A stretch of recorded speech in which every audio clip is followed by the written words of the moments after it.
If you would have told me this a few years back, a few months back, I would have thought you were crazy. G-Dragon has officially left YG Entertainment. YG announced it was an honor to spend this time with GD and gave their blessings for his new chapter. After this, Galaxy Corporation held a press conference announcing their new exclusive partnership with G-Dragon. They talked about the conclusion of his investigation that cleared him of all allegations. They read a letter from G-Dragon who said due to the rapid increase of drug use among the youth, he plans on establishing a foundation that will stand by the sides of those who don't have any kind of support to steer them in the right direction. He will also be making the first donation in the name of his fans VIPs. G-Dragon did confirm plans to come back as an artist in 2024, which was interestingly followed up by reports that DAESUNG might have also met with Galaxy Corporation, possibly to work with GD on upcoming music, or maybe even Big Bang activities. It's going to be extremely weird seeing GD represented by another company, but of course YG is going to be busy anyway with the re-signing of Blackpink, and of course their newest group, BABYMONSTER. If you remember a couple videos back, I included the release of BLACKSWAN Fatou's first mixtape. However, after the release of her project and BABYMONSTER's debut, some people started comparing the two, saying the two instrumentals start off very similar. For some reason, the accusations were pointed toward Fatou and her team behind the mixtape, saying it's either copying BABYMONSTER or that they sampled Batter Up. Well, someone actually took this accusation to Fatou's livestream, where she felt the need to set the record straight and educate people who don't know how the process works. I saw a very dumb question. I sampled BABYMONSTER. No. Me and my producers sampled another sound, and BABYMONSTER sampled the same sound.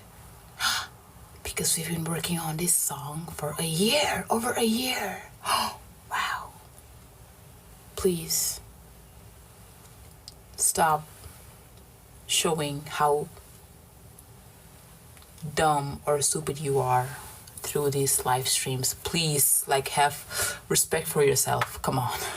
And while that explanation seems to have quieted the accusations against Fatou and her team, the backlash toward HYBE and BOYNEXTDOOR's label KOZ is not going away. Recently, as BOYNEXTDOOR were making their way through the airport, a video was posted online of one of their bodyguards pushing a female fan. The girl was walking backward while holding a camera when you see him push her to the floor. Of course, this started a debate on if this was going way too far in this particular situation, whether crossing the line over to assault. The uproar got to the point where BOYNEXTDOOR's label had to come out and issue a statement apologizing for the inappropriate conduct of the security personnel who was trying to ensure the artist's safety. Not only will that security guard no longer be providing service for them, the agency also revealed they personally extended apologies to those who were directly involved and are currently asking them about their mental and physical health. The woman involved also put out her own statement asking if HYBE hired a bunch of gangsters, describing how the guard grabbed her shirt and threw her, which she says resulted in a bone fracture injury. Apparently, nobody on their side even tried to help, and the girl herself stayed silent about it to not negatively affect the group. But obviously, someone else's video got out anyway. She also revealed that it took them 10 days to contact her. If that situation wasn't crazy enough, Fantasy Boys have been dealing with shocking allegations as well. Earlier this week, an anonymous claim was made that a 22-year-old stylist was in a romantic relationship with Fantasy Boys Kim Gyeore, who is 14 years old. This anonymous person explained that when they visited this particular salon themselves, they saw the stylist outside holding hands with the idol. This person was able to get their private Instagram handles and apparently spent over $20,000 for someone to hack their accounts so that they can show other fans that Kim Gyeore doesn't care about them and get him kicked out of the group. The original poster alleges that the two have now deleted those private accounts while trying to expose conversations and pictures between them. Fantasy Boys company is seemingly taking this very seriously, putting out a statement saying there is a misunderstanding regarding the leaked conversations and that the persons spreading these have maliciously edited them to defame the artist. The label has filed a police report against the perpetrator. Finally, as always, and especially toward the end of the year, when artists are constantly busy with year-end schedules, we have a lot of health updates. First of all, if you remember, it wasn't that long ago that Red Velvet's Joy was on hiatus due to her health. Of course, she came back in time for their recent promotions. However, However, recently, some people started posting about how they thought Joy gained too much weight, probably just based off a few photos, and while many defended her, it looks like the conversations were noticed by Joy, who felt the need to explain things, revealing that even though she participated in Red Velvet's comeback, she was not fully recovered. On top of that, her condition began declining again during this time, and while she's not going to go on another hiatus for now because she wants to participate in Red Velvet's upcoming plans, she's letting everyone know that she probably won't be 100%, but will work hard to get there. MINNIE had to leave the stage after 3 songs during I-DLE's appearance at the iHeartRadio's Jingle Ball tour and didn't come back for the last 2. Afterward, Cube Entertainment explained that it was due to health concerns and they would be adjusting her schedules accordingly. Unfortunately for I-DLE, it was then announced that SHUHUA also had to visit the emergency room due to a fever and a cold, which ended up being the flu. Since it could be contagious, she would be taking time off to recover as well. This meant that I-DLE's group appearance at KBS's 2023 Music Bank Global Festival was cancelled, although Miyeon and Oogi would still appear for the unit performance. On the bright side, MINNIE did update fans recently saying she's getting a lot better, so don't worry. From His Nine's CHAEYOUNG was also announced to miss that festival, as Pledis briefly informed fans that it was also due to health issues. Many fans suspected it when seeing Stray Kids' performance at the recent Asia Artist Awards, but it wasn't until after that JYP confirmed that Lino had injured his right hand while boxing. While we all hope he recovers well, this made many fans appreciate his efforts even more that night. 17's JUNGHAN will also be halting activities, as following a visit to the hospital due to worsening ankle pain, it was diagnosed by medical staff that surgery would be needed. The good news is that surgery went well and JUNGHAN is now recuperating. And while this isn't due to health, some guys we're not going to be seeing for a while as well are the members of TO1. WAKE1 has announced that on December 31st, their contracts will come to an end. While this is unfortunate, it's not totally out of left field as the group has gone through name changes, multiple member changes. I've been fortunate enough to see them perform live before and hope the guys get back on their feet soon. With all of that out of the way, let's get into the positive things that we can celebrate in K-pop.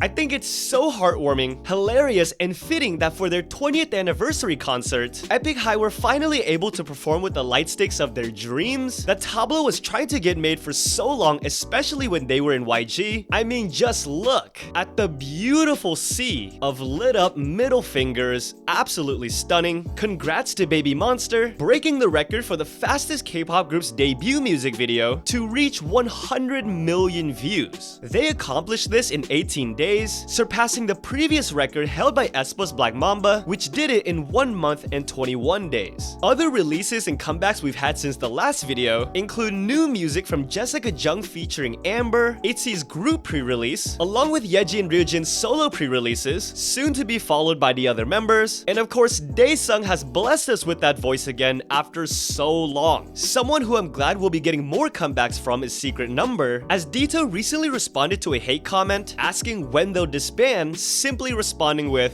"Not anytime soon, don't worry." I'm really glad EXO Sehun was able to be here for this, right before he enlisted in the military this week. In the last video, we talked about everyone doing the first snow challenge, and now EXO's song has reached #1 on the Melon charts 10 years after its release. The members have now joined in, celebrating the crazy accomplishment. Congrats to the final 7 individuals of JYP's NIZI project Season 2. Knowing how much I love Niju, who came out of Season 1, makes me super excited to see their debut. Finally, you know I can't list out every single award win for every single award show, but I do want to give a big shout out to 스리라차 축하드립니다.